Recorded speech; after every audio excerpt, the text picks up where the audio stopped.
بسم الله الرحمن الرحيم. دروس اللغة العربية غير الناطقين بها. الكتاب الأول الدرس الثاني والعشرون. يجرما إشكنج درس. عندي يجرما إشكنج درس ده أساسلق بزكي قولغان طلب غير منصرف لاده، يعني ممنوع من الصرف من دايتو، غير منصرف من دايتو، غير منصرف اسملاني برقر tushuntirib bermoqchi. Yani biz oldingi darslarda g'ayrimusriflar to'g'riliq asroq tushuntirish bergan. Yani g'ayrimusrif deganimiz arab tilidagi ma'lum shaklga ega ismlar bo'lib, zir o'qilmaydi. Yani zir o'qish to'g'ri kelib qolsa, zir o'qildigan o'rinda zavar o'qiladi. Undan keyin alif lam kirmaydi. Agar alif lam kirib qolsa, buning g'ayrimusrifligi yo'qoladi. Tanvin o'qilmaydi. Taq o'qiladi. Başta ismlar g'ayrimusrif ism bo'ladi. Endi g'ayrimusrif ismlarning biz ancha-muncha turini bayon qilgan. Endi bugungi darsda bir qadar yig'inchoqlaymiz g'ayrimusriflarni. Endi shu birinchi qism kitobni o'qib qo'yadigan o'quvchilarga mos qadamda, masalan, mandaq qismlar g'ayrimusrif bo'ladi degandek, nayt yengil asosda yig'inchoqlab o'tib ketamiz.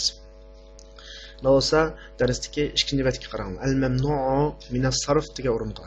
Aniq bilib olinglar. G'ayrimusrif zir o'qilmaydi, tanvin o'qilmaydi. Zir o'qiladigan o'rinda zavar o'qiladi.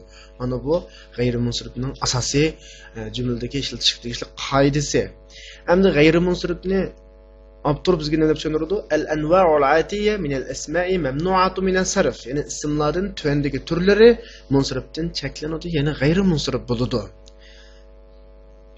6 turli ism, 6.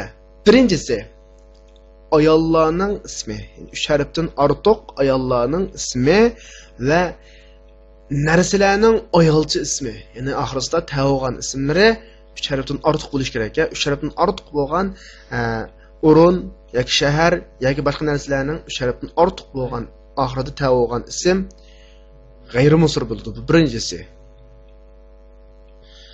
Bu birinchi turdagi g'ayrimusrif berilgan misollarni buni qarab boqadigan bo'lsak, Zaynab, Maryam, Fatima ayollarning ismi chuqur 3 harfdan ortiq bo'lish kerak. Undan keyin Makka, Judda bu yer nomining ismi, ya'ni shaharning ismi, bu 3 harfdan ortiq oxirida ta bo'lish kerak. Ikkinchi turli g'ayrimusrif erlarning ismi oxirida ta bo'lib qolsa, erlarning ismi oxirida ta bo'lib qolsa, bu g'ayrimusrif bo'ladi. Masalan, Hamzatu, Usamatu, Muaviyatu, Talhatu degandek, bu cho'qim 3 harfdan ortiq bo'lish kerak. Uchinchi turli g'ayrimusrif oxirida alif, nun kelib qolgan ismlarning ichidagi oxirida alif bilan bo'lgan ism va sifatlar.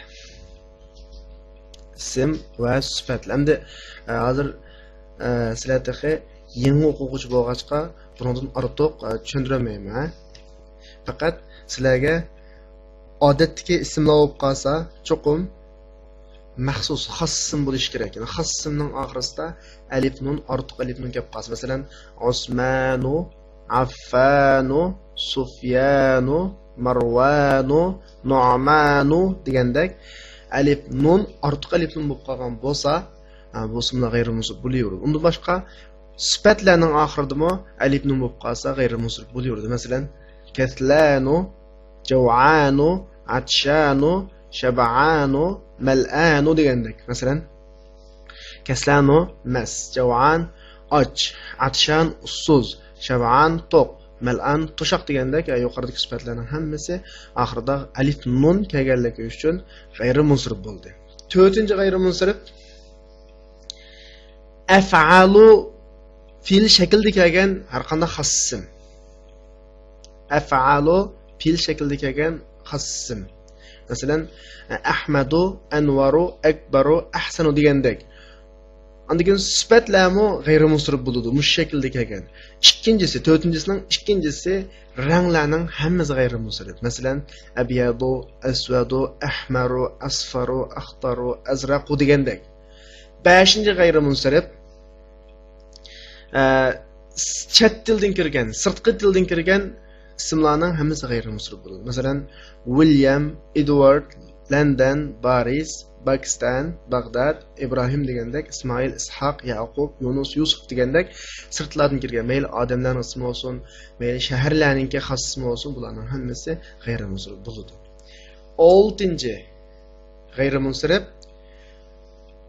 ko'plik ismlar. Endi ko'plik ismlarni 4 ga bo'lib tushuntiramiz, ha. Birinchisi oxirida alifa mamduda bo'lgan ko'plik ism.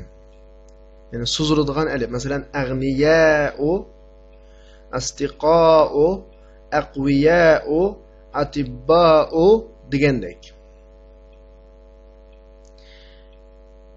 Fuqara'u, wuzara'u, zumola'u, ulama'u degandek oxirida alif mamduda bo'lgan ism. Ikkinchisi ko'plik kelib, ko'plikning alifidan keyin 2 harf kelib qolgan. Hareketlik 2 harf kelib qolgan ko'pliklar bular g'ayrimunsirif bo'ladi. Masalan, masajidu, madarisu, fanadiqu, makatibu, daqaiqu o'xshash. Masalan, masajiddagi alif lamdan keyin ji, du 2 harf. Madarisu alifdan keyin ri, su 2 harf. Fanadiqu alifdan keyin dal, qaf 2 harf. Makatibu alifdan keyin ta, ba 2 harf. Daqaiqu alifdan keyin i, qaf 2 harf. Eng oxirgisi alif ko'plikning alifidan keyin 3 harf kelib o'tirsa sakin kelsa, bu g'ayrimunsirif bo'ladi. Masalan, manadilu manadagi alifdan keyin dal, ya, lam 3 harf keldi, o'tirsa sakin. Manadilu. Mafatihu, fanajinu, karasiyu degandek. Mana saboqdoshlar yuqorqi 6 turlikning 3-chisi 2 turga bo'linadi. 4-chisi 2 tur, 6-chisi asosan 3 tur, asosan 3 tur. Mushu yuqoridagi 6 turlik ismlar sizlarga nisbatan g'ayrimunsirifga o'lcham bo'lsa bo'ladi. Masalan, birinchi turdagi ayollik 3 harfdan ortiq ismlar, ikkinchi turdagi erlik, oxirida tavib qolgan ismlar, xos ismlar. Uchinchisi mayli ism bo'lsin, sifat bo'lsin, oxirida alif lam kelib qolsa. To'rtinchisi af'al o'lchimida kelgan ism va sifatlar. To'rtinchisining ikkinchi tarmoqi ranglar. Undan keyin 5-chisi chet tildan kirgan 3 harfdan ortiq har qanday ism. Chet tildan kirgan 3 harfdan ortiq har qanday ism. 6-chisi oxirida alifi mamduda bo'lgan ko'plik. 6-chisining ikkinchisi ko'plikning alifidan keyin 2 harf kelgan yoki ko'plikning alifidan keyin 3 harf o'tirsa sakin kelgan yuqoridagi turlar hammasi g'ayrimunsirif hisoblanib, sizlar o'qilmaydi, sizlar o'qildigan o'rinda zavar qiladi, tanvin o'qilmaydi. Endi g'ayrimunsirif asosan tushunilgan bo'lsa, darsni boshlashdan ilgari yangi so'zliklarni bir tushunib o'tib ketaylik. Al-kalimatul jadida.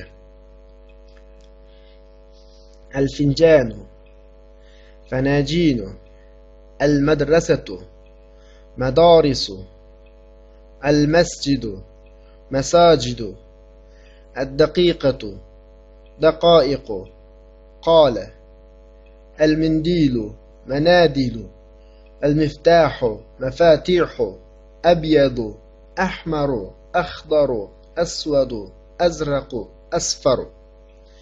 Al-finjan, stakan. Fanajin ko'pligi. Al-madrasa maktab, madaris ko'pligi. Al-masjid masjid, masajidu ko'pligi. Ad-daqiqa minut, daqaiq buning ko'pligi. Qala dedi, aytdi degan fe'l. Al-mindilu lunga, qo'lyog'liq. Manadilu ko'pligi. Al-miftahu ochqich. Mafatihu uning ko'pligi.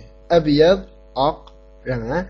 Ahmar qizil, akhdar yeşil, aswad qora, azraq ko'k, asfar siriq. So'zliklar tushunib bo'lgan bo'lsa, men tekstni bir qor, dialogni bir qor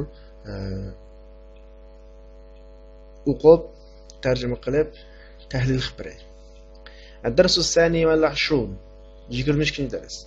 حامد طبيب، زوجته مدرسة اسمها آمنة.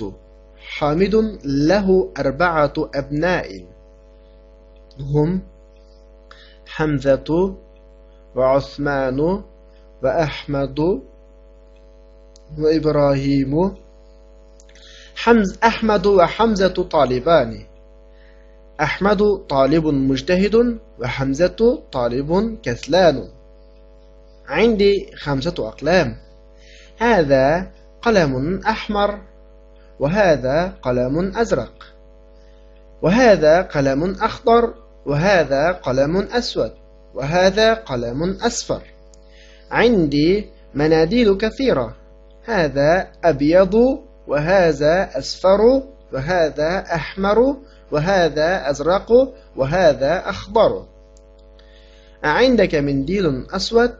لا، ما عندي منديل أسود، عندي مفاتيح كثيرة هذا مفتاح الغرفة وهذا مفتاح الحقيبة وهذا مفتاح السيارة في بلدنا مساجد ومدارس كثيرة وفنادق قليلة أهؤلاء أطباء؟ لا، هم مدرسون وهم علماء كبار حامد طبيب حامد bir doktor bu cümlede gayrimunsirif yok zavjatuhu mudarrisa onun ayali o'qituvchi bu cümlede mu gayrimunsirif yok ismuha Amina bunun ismi Amina yani Amina gayrimunsirif ayolning ismi oxirida ham tava Hamidun lahu 4 abna Hamidning 4 o'g'li bor hum ular Hamza va Usman va Ahmad va Ibrohim Hamza oxirida tavib qolg'achqa g'ayrimunsirif Osman oxirida alif bilan nun bo'lib qolg'achqa g'ayrimunsirif Ahmad af'alu o'lchimidagi ism bo'lib qolg'achqa g'ayrimunsirif Ibrohim chet tildan kirgan ya'ni ajam tili deymiz chet tildan kirgan bo'lib qolg'achqa bu g'ayrimunsirif bo'ladi Ahmad va Hamzatu taliban Ahmad bilan Hamza ikkisi o'quvchi Ahmad talibun mujtahidun va Hamzatu talibun kaslan Ahmad bo'lsa bir tirishchan o'quvchi, Hamza bo'lsa ho'ron o'quvchi. Ana shu o'rinda yuqoridagi g'ayrimunsibda to'qqi hech qaysida qo'sh harakat yo'q, tanvin yo'q. Indi 5 aqlam. Menda 5 qalam bor. Hada qalamun ahmar. Bu qizil qalam. Va hada qalamun azraq. Bu ko'k qalam. Va hada qalamun akhdar. Bu yeshil qalam. Va hada qalamun aswad. Bu qora qalam va hada qalamun asfar bu sariq qalam ana shu o'rinlardagi ahmar azraq akhdar aswad asfar deganlarning hammasi rang yana g'ayrimunsiriflar indi manadilu kathira menda nurg'un lungular bor manadil ko'plik ya'ni alifdan keyin dal ya lam 3 harf keldi o'tir sakin keldi bu shu g'ayrimunsirif manadilu kathiratun manadilni tenin o'qimaymiz hada abyad va hada asfar va hada ahmar va hada azraq va hada akhdar bu oq bu sariq bu qizil bu ko'k bu yeshil ana shu mushurlarda abyad asfar ahmar azraq akhdar hammasi g'ayrimunsirif tenin o'qilmaydi عندك منديل أسود قشنızda yani sizde qora lungu bormi Mendilun g'ayrimunsirif bo'lg'achqa mendilun deb tanmin asvat uni isbati bo'lg'achqa g'ayrimunsirif bo'lg'achqa mendilun o'xshash tanini o'qilmasdan asvadu deb o'qiladi la ma indi mendilun asvat yo'q menda qora qo'lyog'liq yo'q indi mafatihu kathira menda nurg'ulg'an ochqich bor mafatihu alifdan keyin 3 harf kelib g'ayrimunsirif bo'ldi shunga qo'sh o'qilmaydi هذا مفتاح الغرفة بو يتقنا أشخصي وهذا مفتاح الحقيبة بو سمكنا أشخصي وهذا مفتاح السيارة وبوصا ماشينا أشخصي في بلدنا مساجد ومدارس كثيرة bizning davlatimizda nurg'ulg'an masjid va maktablar bor masajid alifdan keyin ishkarib keldi madaris alifdan keyin ishkarib keldi bu ko'plik bo'lib g'ayrimunsirif bo'ldi va fanadiqu qalila oz mehmonxonalar bor ozgina mehmonxona fanadiq o'xshashlar alifdan keyin ishga kirib keldi g'ayrimunsirif bo'ldi haula yatibba mavla doktormi u ko'plik kelib alifi mamdud keldi oxirisida shunga g'ayrimunsirif bo'lib ketdi la hum mudarrisun yo'q ular o'qituvchi va hum ulamau kibarun ular cho'ng olimlar ulamau oxirida alifi mamdud kelib kelgan ko'plik bo'ldi shunga g'ayrimunsirif bo'ldi shunga tanvin o'qilmaydi tushunishli bo'lgan bo'lsa tamrin ko'nikma tuvandagi so'zlarni o'qib, oxirini muqimlab yezing. Demakchi o'g'ini munsiriflarini qo'sh harakat bilan yozasiz, g'ayri munsiriflarini taq harakat bilan yozasiz. Masalan, Muhammadun Fatimatu ga o'xshash.